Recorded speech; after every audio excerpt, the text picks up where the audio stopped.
என் தேவனே, என் தேவனே, ஏன் என்னை கைவிட்டீர் ஆண்டவரே, ஏன் என்னை கைவிட்டீர்? இயேசுவுக்கு அந்த சூழலிருந்து வெளிவர தெரியாம இல்லை.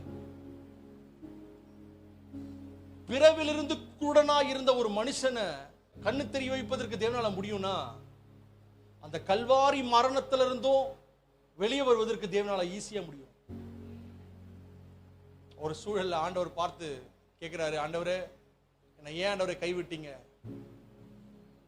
அவரால் வெளியே வர தெரியாம அவர் கைவிடல. அவரால் நல்லா முடியும், அந்த சிலுவை மரத்தை வெளியே தப்பிச்சிருக்க முடியும். ஆனா அப்படி இருந்தும் அந்த உபத்திரவத்துக்குள்ளாக, அந்த பாடுகளுக்குள்ளாக, அந்த கண்ணீருக்குள்ளாக, அந்த வேதனைக்குள்ளாக செல்வதற்கு இயேசு தன்னை ஒப்பு கொடுத்தார். அதனுடைய விளைவு என்ன தெரியுமா? பிலிப்பியர் 2:9-10-11 நம்ம வாசிக்கிறோம். ஆண்டவர் எல்லா நாமத்திற்கும் மேலான ஒரு நாமத்தை தேவன் கட்டளையிட்டார்.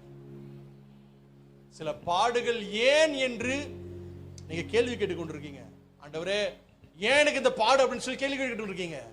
ஆண்டவர் உங்களை பார்த்து சொல்றாரு, இந்த பாடுகளுக்குள்ளாய் உன்னை செல்ல வைத்து உன்னை ஒரு பெரிய மகிமைக்குள்ளாக நான் நடத்த போகிறேன். இயேசு கிறிஸ்துவுடைய பிள்ளையா இருக்கிற உனக்கு ஆண்டவர் இந்த அற்புதத்தை செய்ய போகிறார்.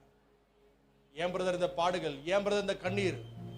மற்றவர்கள் கிடைக்கிற ஆசீர்வாதங்கள் எனக்கு கிடைக்க மாட்டேங்குது, மற்றவர்களுக்கு ஈஸியா கிடைக்கிற எந்த காரியமும் எனக்கு ஈஸியா கிடைக்க மாட்டேங்குது, இவ்வளவு உபத்திரவங்கள், இவ்வளவு கஷ்டங்கள், இவ்வளவு கண்ணீர் ஏன் அப்படின்னு சொல்லி தேவனுடைய சமூகத்துல நீங்க கேள்விகளை கேட்டுக்கொண்டிருப்பீங்க. இயேசுவும் கேள்வி கேட்டார். அதுக்கான பதில் என்ன தெரியுமா?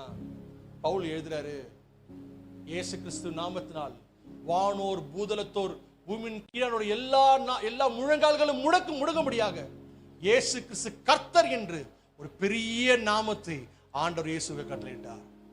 அல்லேலூயா.